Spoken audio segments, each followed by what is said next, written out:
again, I'm Philip. I'm going to be starting lesson 3.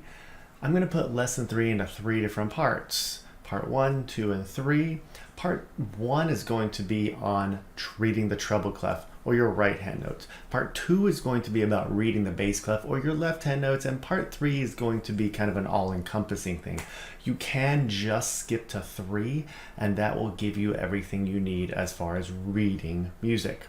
So this is going to be a class on reading the notes that you see on the page. So let me go over to some music. Let's just get right into it. So this thing that you see over in the corner here, this is going to be what we call the staff. We're going to be using the staff here to read the notes on the page. This thing is called a treble clef. Let me zoom in on it a little. You can see a little better.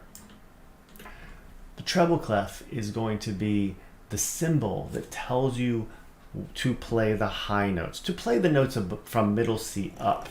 Now, of course, we can notate any of the notes below middle C using the treble clef, but we're going to have another clef for that later.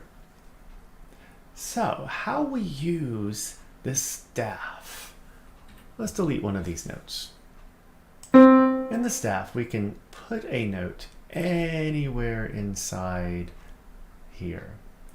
Just needs to go in a line or in a space or in a space below or an extra line below or above also. You'll be hearing the computer making noise as it's playing these notes for you. So you can hear that this program that I use called MuseScore is incredibly helpful for remembering notes and learning to write music yourself. So as I am looking at this, I can also go way below, as I said. We're not going to be doing that today. This line right here, this is called a ledger line. We call all the extra lines below and above the staff ledger lines. All right, let's add some extra notes here. Let's go up here and make these a little different. These are so easy to remember.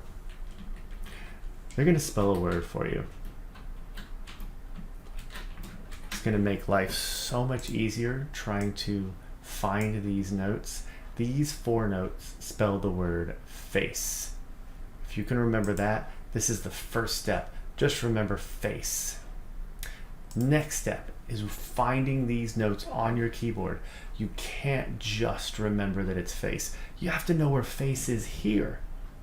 So that first F is going to be the first F above middle C. If you haven't learned those notes yet, just remember, go back to lesson 2 and watch that again and use those tricks. Otherwise, C, D, E, F. So here's our F. This is the first F. Now each of these notes is going to be skipping away from each other. In other words, when we look at this note is in a space.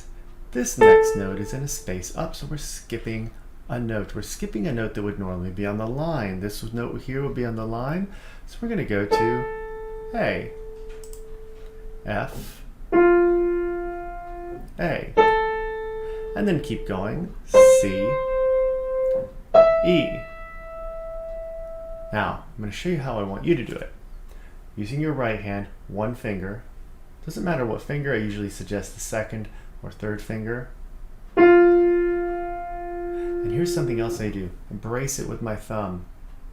That way you're not going to start doing too much of this. Embrace it and keep it nice and straight here. F, A, C, E. Do that every day, 10 times a day or more. You'll start to know where these notes are. Look at the notes as you do it. Let's learn some more.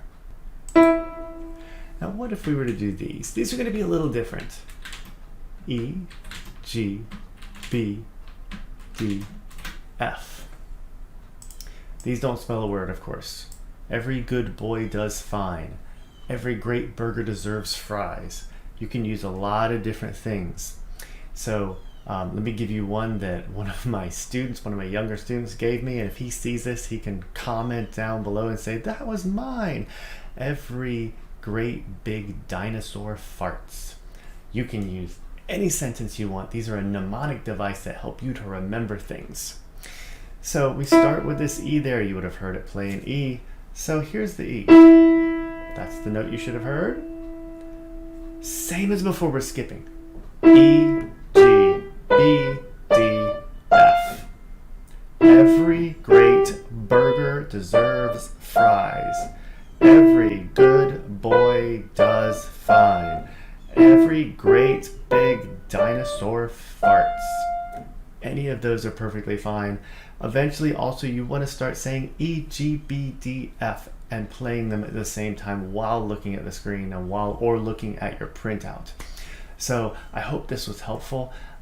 My goal here is to help you get more comfortable with reading notes, with playing the piano. So if you have questions, don't hesitate to ask. Just ask me in the comments bar. You can go to my website, philipfullerton.com, and you can send me a note through there. I would be happy to answer any questions that you have.